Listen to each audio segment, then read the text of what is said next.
Selanjutnya, bab 28, replikasi dan transkripsi DNA.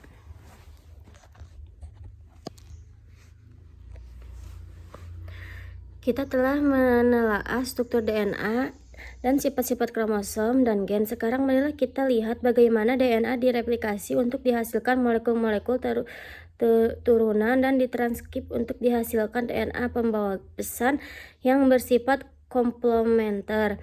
Enzim dan protein lainnya ikut ambil bagian dari replikasi dan transkripsi DNA adalah katalisator biologis yang sangat istimewa. Enzim-enzim di protein ini hanya dapat membentuk makromolekuler yang sangat panjang dari prekursor monokleotida dengan menggunakan energi gugus fosfat, tetapi juga dapat mengirim informasi genetik dari untaian cetakan ke untaian baru dengan ketelitian yang amat sangat.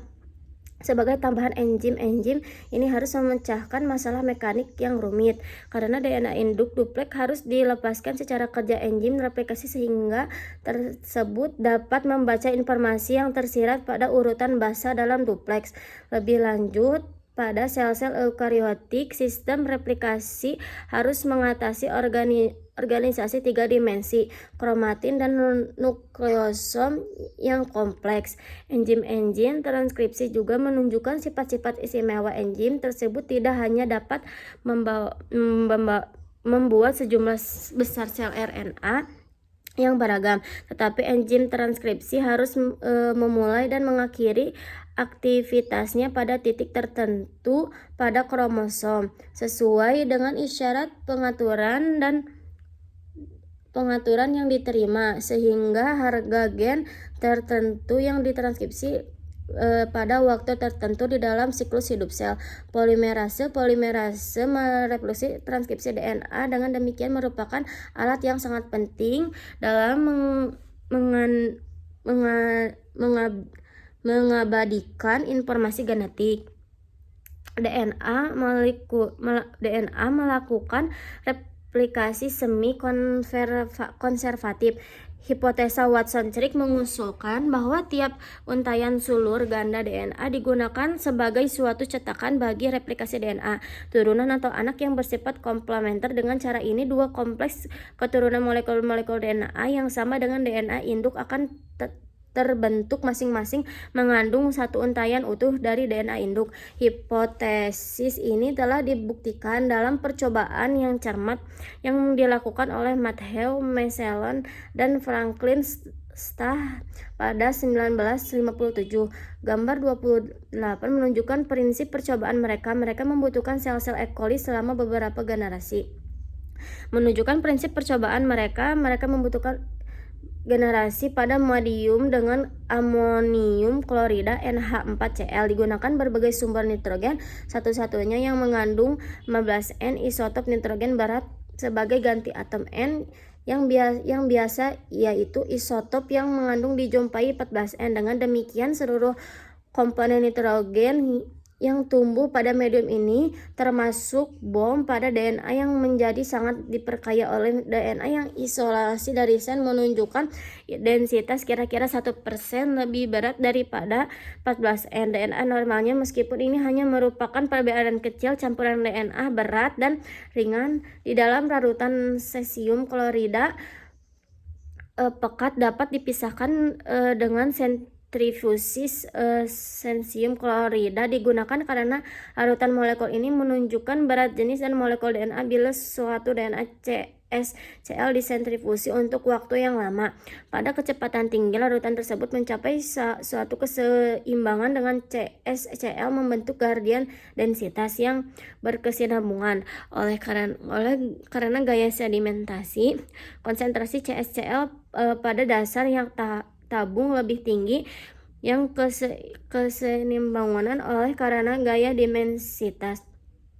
Konsentrasi CSCl pada dasar tabung yang tinggi dikesinambungan oleh karena gaya sedimentasi. Konsentrasi CSCl pada dasar tabung lebih tinggi dan karena itu larutan menjadi lebih pekat daripada di bagian atas. Spesimen DNA yang dilarutkan di dalam CSCL akan mencapai posisi keseimbangan pada tabungan di mana densitasnya akan setara dengan larutan CSCL. Karena DNA sedikit lebih pekat dibandingkan 14N, DNA 15N akan mencapai posisi keseimbangan yang lebih rendah pada gradien CS yang 14N dan DNA.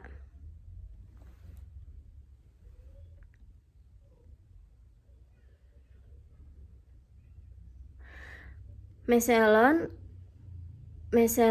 dan Stahl memindahkan sel E. coli yang tumbuh pada media, di mana seluruh untaian DNA menjadi berat, ke dalam media segar dengan NH4Cl yang mengandung isotop normal.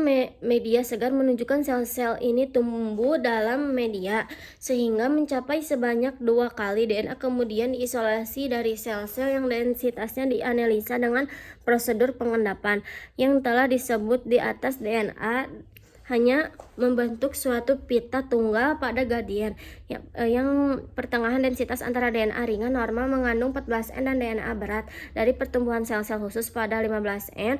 Hal ini merupakan hasil yang tepat diharapkan bila sulur pada DNA dari sel-sel keturunan mengandung suatu untaian baru dan satu untaian lama dari DNA induk. Bila sel-sel dibiarkan meningkat lagi 2 kali jumlah pada median 14N, DNA yang diisolasi memperlihatkan 2 pita. Satu menunjukkan densitas yang setara dengan DNA ringan yang normal dan lainnya menunjukkan densitas DNA yang hibrid yang terlihat setelah sel pertama jumlahnya menjadi 2 kali.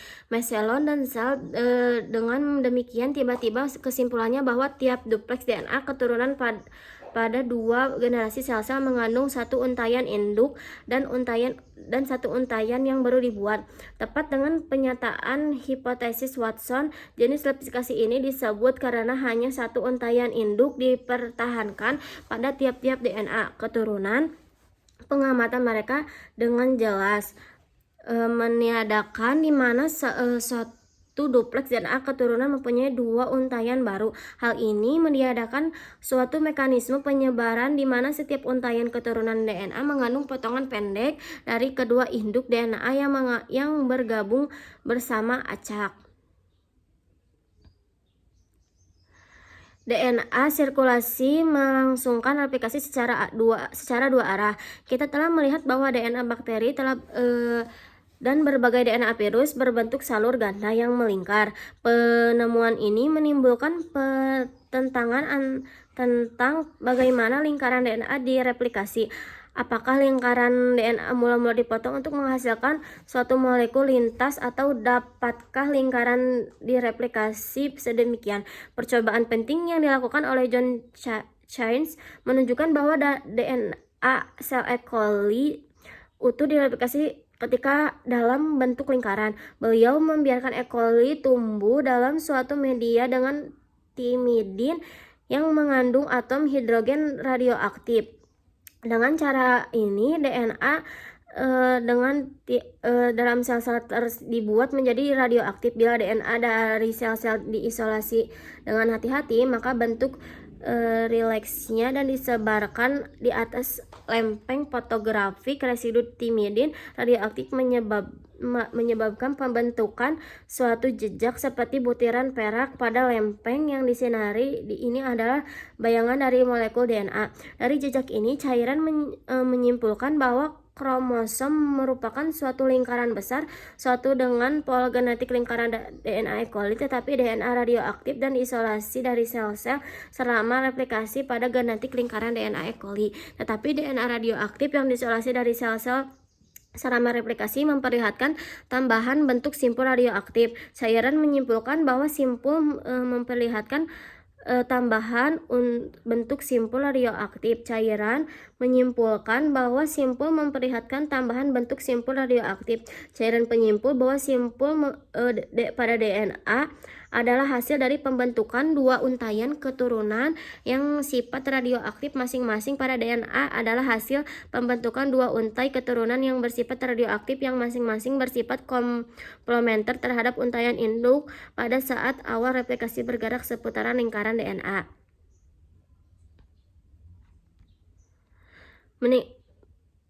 Meninggalkan titik secara bersama pada dua arah sampai kedua bertemu.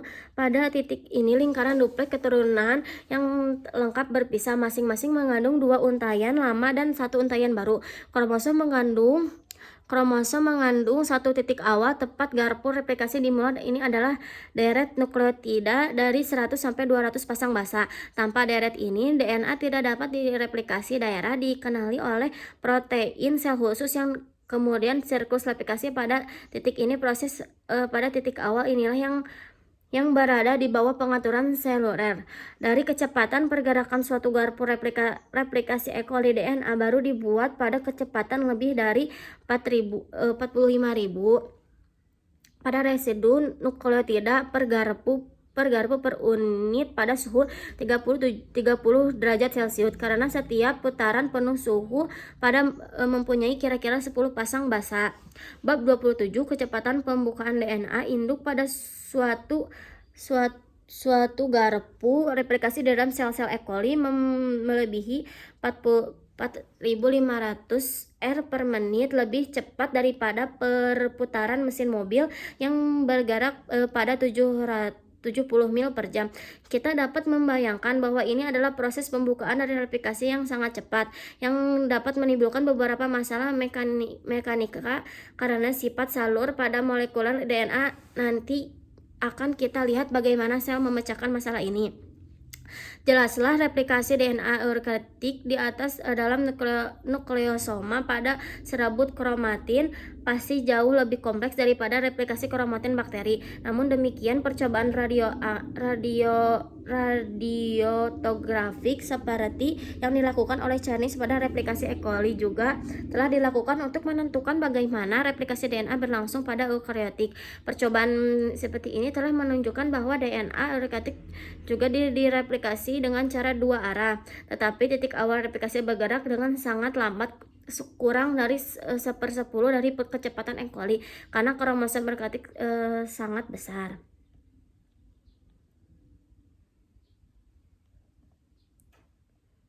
Di sini ada gambar replikasi kromosom eukariotik.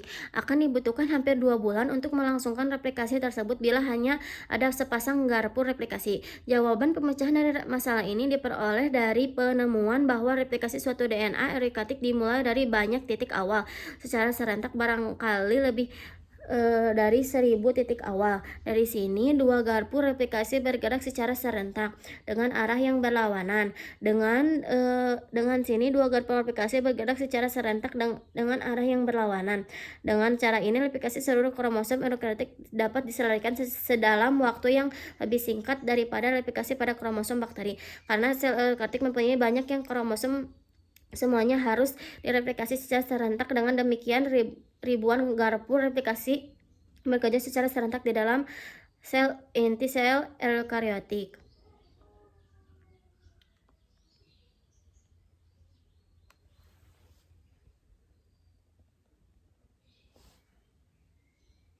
Kadang-kadang DNA direplikasi oleh suatu proses menggulung. Beberapa DNA virus direplikasi dengan suhu mekanisme mengulang satu arah. Salah satu contohnya diperlihatkan pada gambar 25/5. Satu dari dua untayan melingkar DNA induk pertama dipecahkan oleh suatu enzim. Unit-unit nukleotida baru kemudian ditambahkan ke ujung tiga untayan yang teruntai inti pertumbuhan untayan baru yang disebut lingkaran cetakan secara terus-menerus penggantian ujung.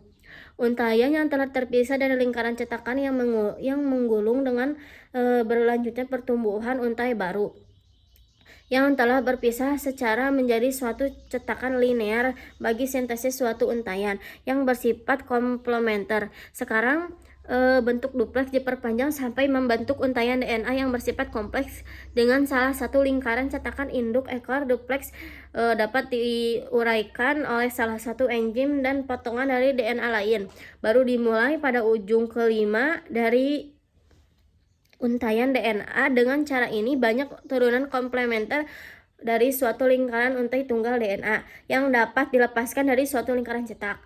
Proses penggulungan lingkaran ini juga terjadi pada oocyte untuk meningkatkan kerja gen bagi ribosom dengan membuat banyak salinan DNA secara dua-dua hingga banyak DNA ribosom yang disebut secara serentak. Oocyte harus membuat sejumlah besar ribosom dengan cepat untuk sintesis protein sel secara cepat selama pertumbuhan awal embrio yang berlangsung cepat.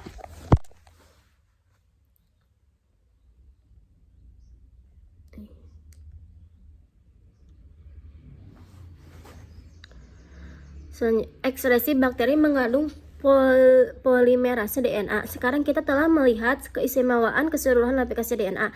Marilah kita telah mekanisme secara enzimatik yang berlangsung replikasi DNA. Hal ini pertama-tama membuka kepada penelitian biokimia langsung oleh penelitian penting Arthur Comrie dan kawan-kawannya. Dimulai pada tahun 1956, mereka mengindukasikan ekspresi sel-sel E. coli dengan campuran DAATP, DTTP, DGTP, dan DCTP yang diberi label 32P, di mana 32P berikatan dengan gugus A fosfat.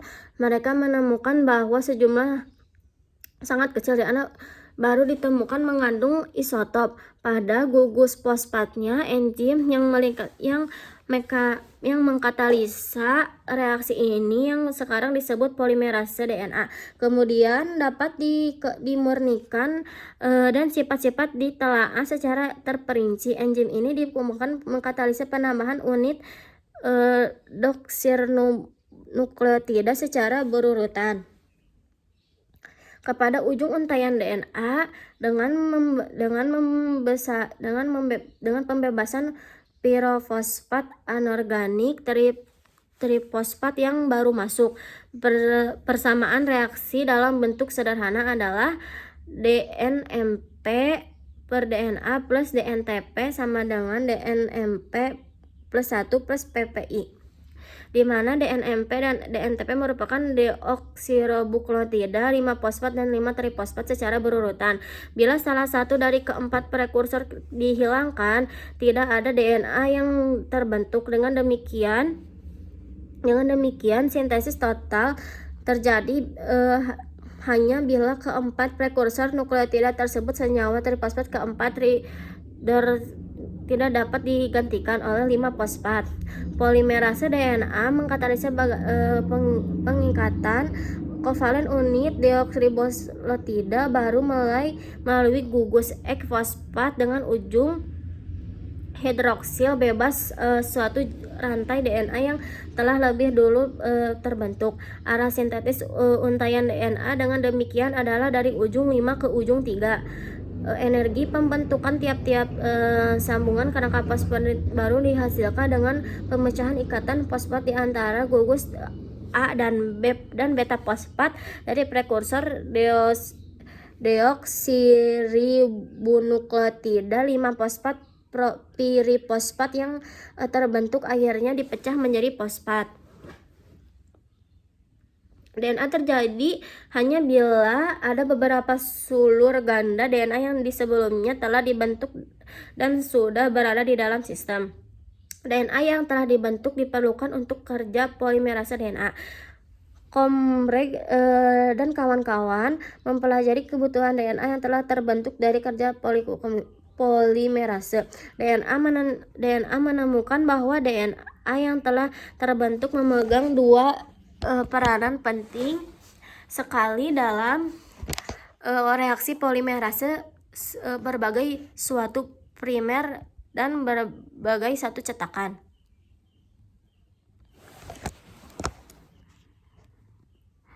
Satu untai DNA telah terbentuk bertindak sebagai primer. Polimerase DNA menambahkan nukleotida secara berurutan kepada ujung 3 salah satu untaian primer. Dengan demikian sintesis untaian DNA baru adalah pada arah 5-3 polimerase. Tidak dapat memulai untai DNA baru ini sendiri. Polimerase DNA hanya menambahkan untaian yang sudah dan bahkan dapat menambahkan residu nukleotida yang hanya terdiri dari untaian coklat.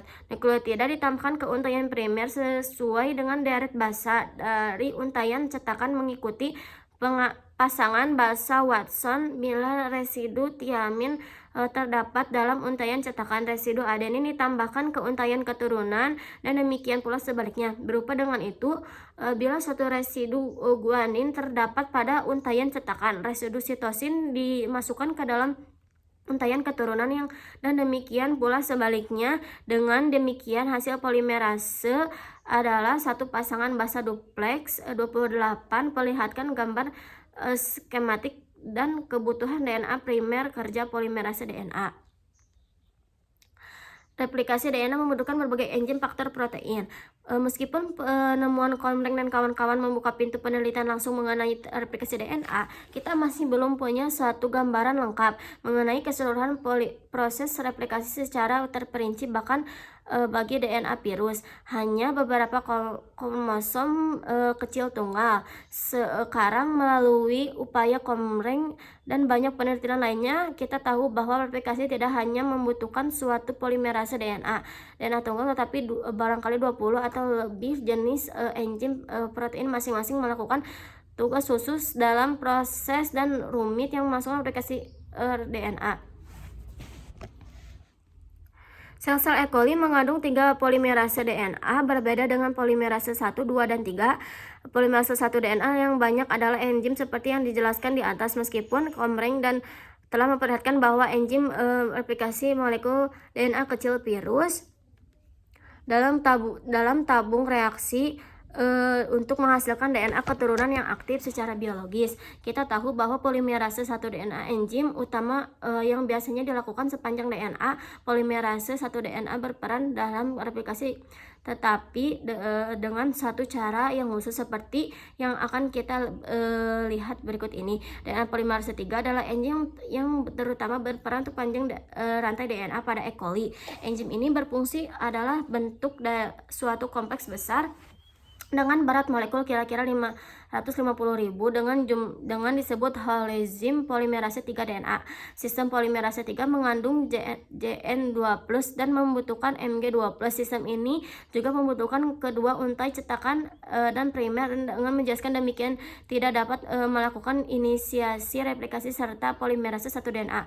Polimerase 3 DNA juga memperpanjang DNA yang dengan arah yang menambahkan unit kedua ujung untaian primer holyenzim sejumlah subunit beta atau polimerase 3. Dengan demikian enzim yang menghidrolisasi ujung nukleotida dan tiap ujung untaian DNA.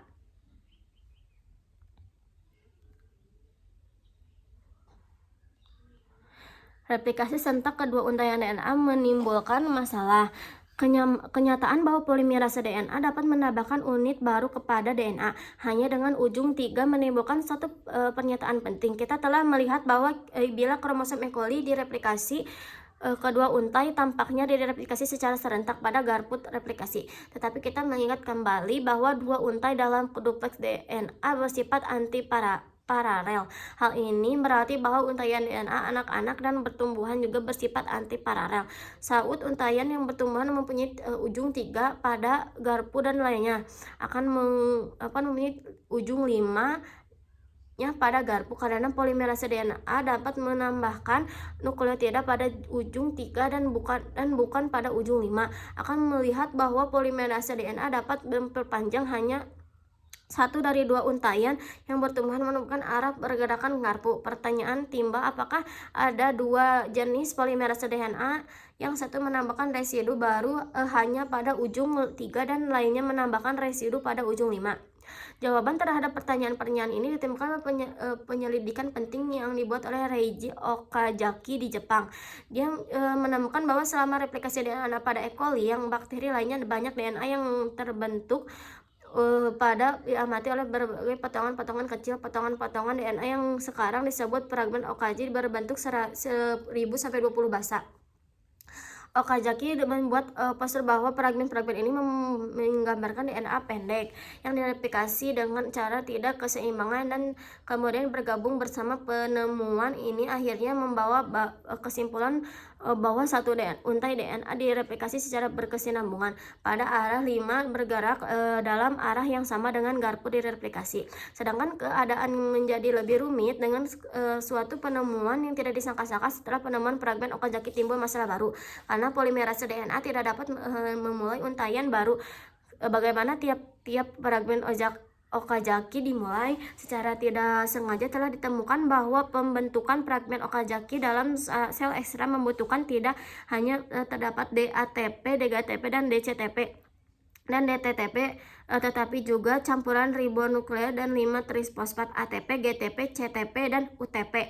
Inti semua dan pengamatan penyebaran bahwa sintesis DNA hanya membutuhkan untuk sintesis RNA. Hal ini akhirnya dibuktikan pada sintesis fragmen Okazaki yang membutuhkan molekul RNA primer pendek yang bersifat komplementer dengan untaian cetakan DNA. RNA dibuat dengan arah 5 dari pendek yang bersifat komplementer dengan untaian cetakan DNA. RNA dibuat dengan arah 5 dari pendek yang bersifat komplement dengan untaian cetakan DNA primer yang menambahkan secara berurutan unit deoksiributida yang bersifat komplementer dengan untaian cetakan DNA seperti terlihat pada deoksiribonukleotida yang bersifat komplementer dengan untaian cetakan DNA seperti terlihat pada gambar primer yang biasanya hanya mengandung beberapa residu ribonukleotida. Kepada molekul ini kemudian ditumbuhkan oleh kerja polimerase 3 DNA sebanyak 1000 sampai 22.000 unit deoksidasi. Fragmen Okazaki yang digabung kepada untaian pengantaran oleh enzim yang dapat membentuk ikatan fosfor antara gugus 3 fosfat pada ujung DNA mengalami pemanjangan, dan gugus 5 hidroksilat fragmen Okazaki yang baru dibuat. Pembentukan ikatan baru ini membutuhkan masukan energi yang diselesaikan oleh ribosoma yang telah bersamaan terhadap ikatan pirofosfat dan NAD dalam bakteri atau ATP dalam sel-sel hewan. Ligase DNA memiliki fungsi penyambung lainnya seperti yang akan kita lihat kemudian. Di sini terdapat gambar awal sintetis tiap-tiap fragmen Okazaki dengan suatu RNA pendek yang bersifat komplementer dibuat oleh primase dan tidak membutuhkan primer. Telah kita lihat bahwa dupleks DNA yang membentuk lingkaran replikasi dari kedua arah secara serentak, sehingga kedua garpu replikasi bergerak mengelilingi lingkaran kromosom untuk saling bertemu. Jika kita ingat kembali bahwa seluruh ganda DNA merupakan suatu struktur gulungan yang kuat, bahwa basa-basa menyandi berada di dalam struktur tersebut. Permukaan gulungan seluruh ganda yang pemisahnya ada 2 unit untaian, sehingga mereka dapat direplikasi kemungkinan oleh beberapa protein khusus.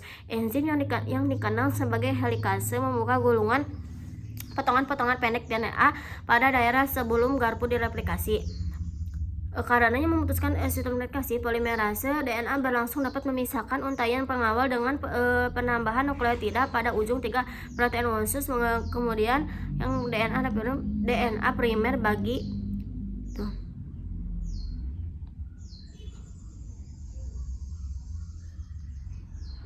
penelitian yang mengalami dari sifat-sifat polimerase DNA yang tinggi kemudiannya tidak setelah menghasilkan sebagai awal-awal ini polimerase 1, polimerase 2, dan DNA 3. Kita mengingatkan kembali menunjukkan 3 aktivitas estimatik. Dengan keberadaan kita telah melihat bagaimana enzim ini berfungsi sebagai suatu polimerase, yang bagaimana enzim ini dapat menghilangkan residu polimerase 1 dan polimerase 3